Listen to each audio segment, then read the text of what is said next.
everybody, and welcome to the 28th episode of the Lovebird Lane podcast. My name is Julianne, and I can be found on Instagram and Ravelry as Lovebird Lane. Thanks so much for joining me today to have a little chat about what I have been working on this week.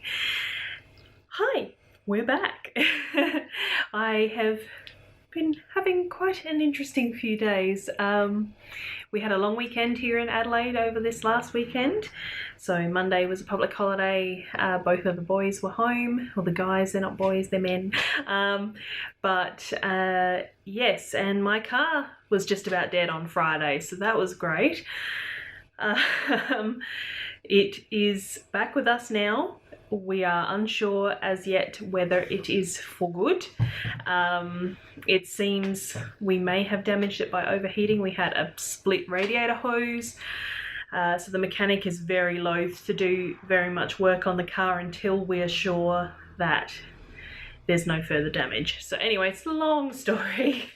So I've had that to deal with. I've had stray kittens to deal with, and just yesterday was a day from hell, and I just don't even want to think about it.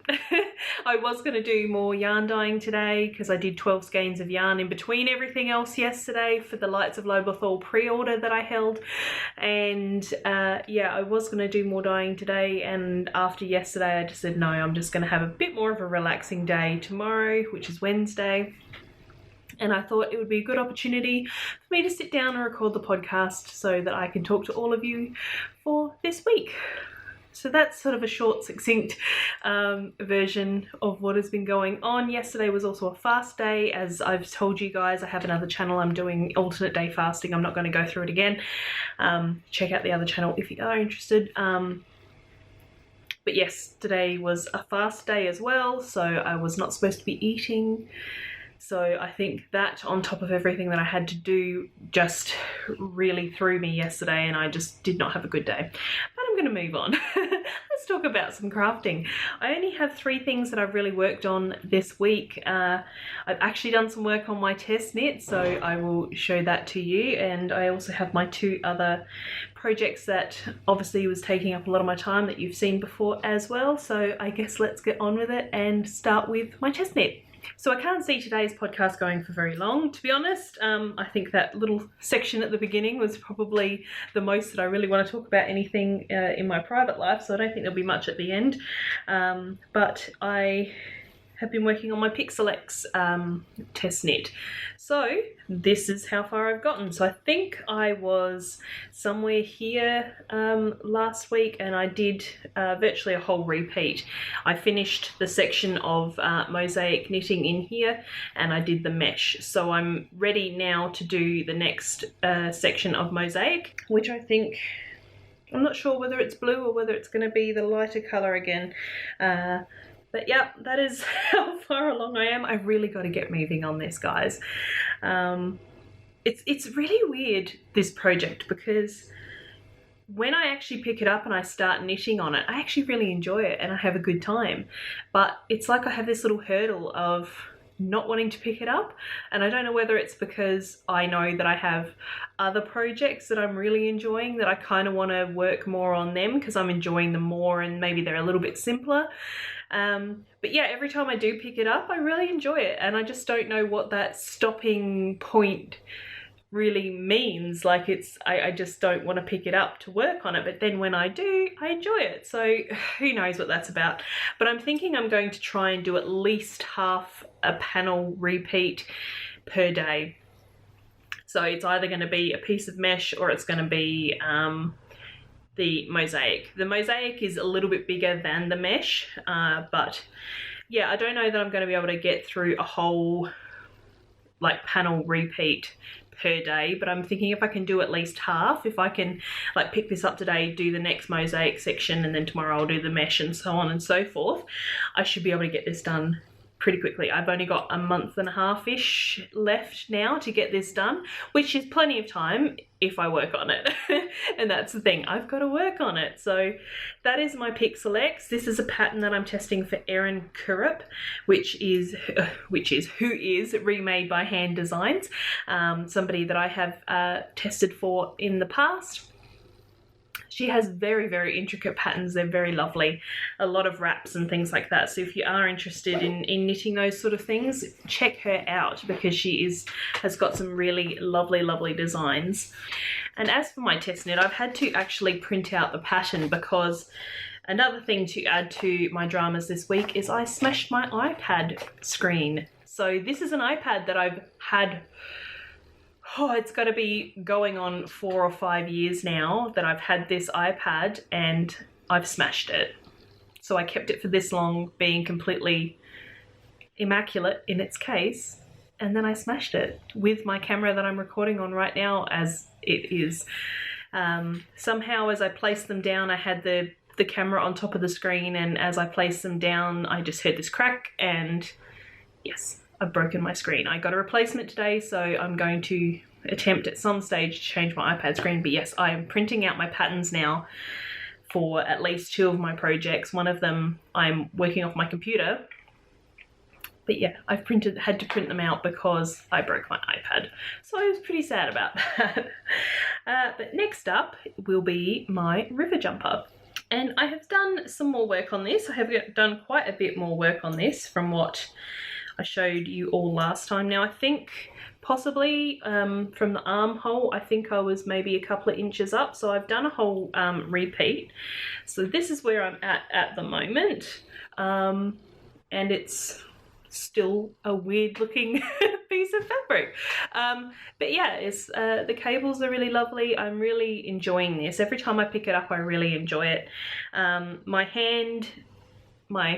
problem hand over here, isn't loving it as much as my brain is because I am getting a little bit of pain in my hand doing all the cable crosses and the constant ribbing. But as for the pattern itself and the project, I'm actually really loving it. It's sort of getting there because I'll hold it up like it's going to be worn because I'm knitting this top down, so it will be like this. So I'll stand up and you can kind of see, okay, it's about the bust region at the moment. So yeah, I'm just working on this, knitting down as I feel like it. Get that end out of the way so you can see.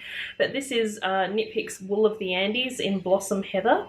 And I'm really looking forward to this getting blocked because the cables are a little bit wobbly. But I'm really looking forward to it getting blocked because I always find, I don't know if you guys have the same problem, when I do cables, the far leftmost stitch when I knit tends to get stretched out. So I'm doing like mild tweaking as I go. However, I'm hoping that the blocking and wearing is probably gonna even those all out. I'll see if I can find what I mean, and you guys might actually recognize it. It's something like, if I can get that to focus, you see how this one here is all sort of stretched out of shape, and obviously the other 3 stitches in the cable are a lot smaller because like all of the yarn has been moved into that one stitch. I have seen, I think Ysolda Teague has a suggestion that you do the following purl, I think, or is that just for ribbing? But she has some sort of instruction that you knit the purl following the knit through the back loop because that actually tightens up that stitch. I've not had good results doing that personally. Probably something to do with the way that I knit. I'm not saying that the technique doesn't work because clearly it must do. But yeah, personally for me, I've never found that's really worked. But I'd love to hear if you guys have that same issue and if you do have a fix for it. But I am relying on the blocking stage to fix my stretch stitches. So fingers crossed that works out. But yeah, that is my river jumper, just knitting down on it. I really do recommend this pattern. It's really actually very lovely. I'm really enjoying it and I can't wait to have this sweater for Christmas. For winter. Heaven knows Australia does not need sweaters in Christmas.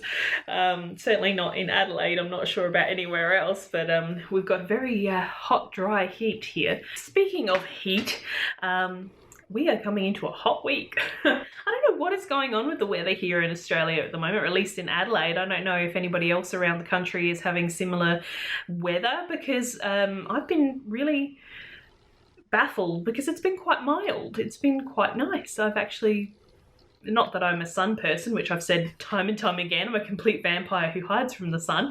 But yeah, it's actually been quite pleasant. It's not been too hot. We've had some nice cool breezes in the evening, and it's just like, where am I living now? Is this climate change? What is happening here?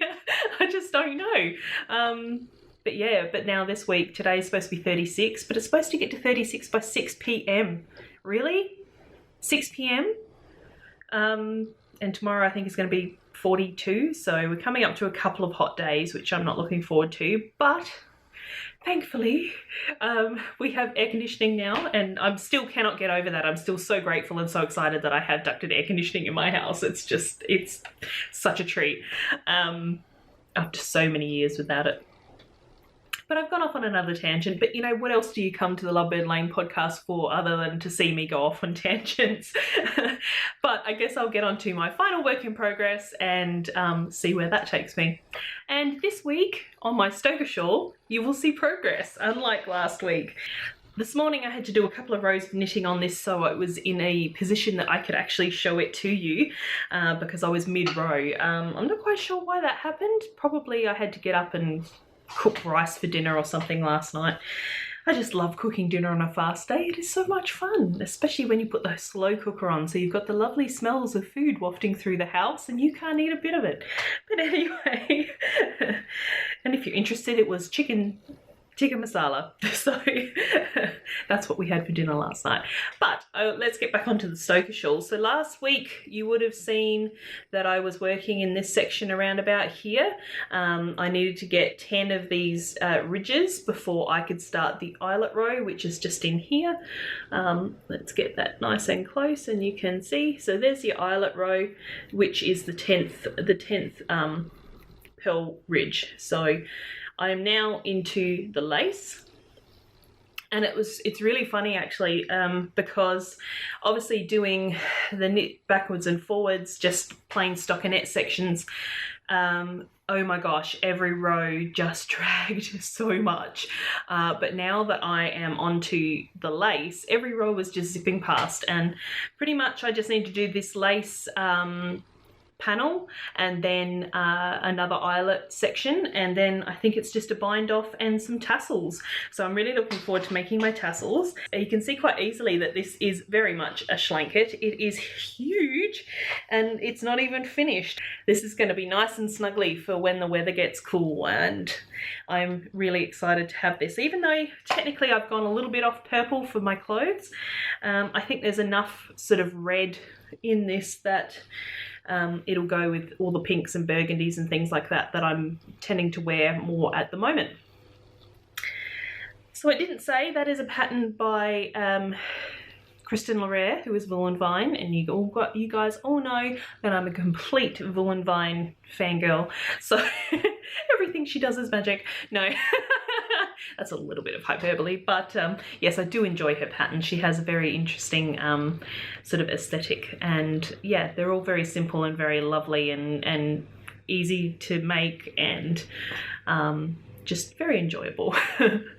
But that is all I've been working on, so I could possibly leave it there. I do not think that there's anything really else that I would like to talk about, other than I do have a question. I'm going to try and end each episode with a question so that we can get talking to each other and try and build a little bit more of a community between myself and you and other viewers, so you can talk to other people as well. Feel free to read through the comments and see if you want to address anything that anybody has said or anything like that. But today I would like to ask the question, what do you all use as self-soothing mechanisms other than eating? Because yesterday I told you that I had a really rough day. I was hungry. I wasn't supposed to be eating, obviously, because it's a fast day. I did end up eating under my... Long story short, I do allow myself up to 500 calories on a fast day in case I do need to eat for any reason, if I'm feeling faint or sick, or if I go to work and I just need something in my system because I clean and I work quite hard.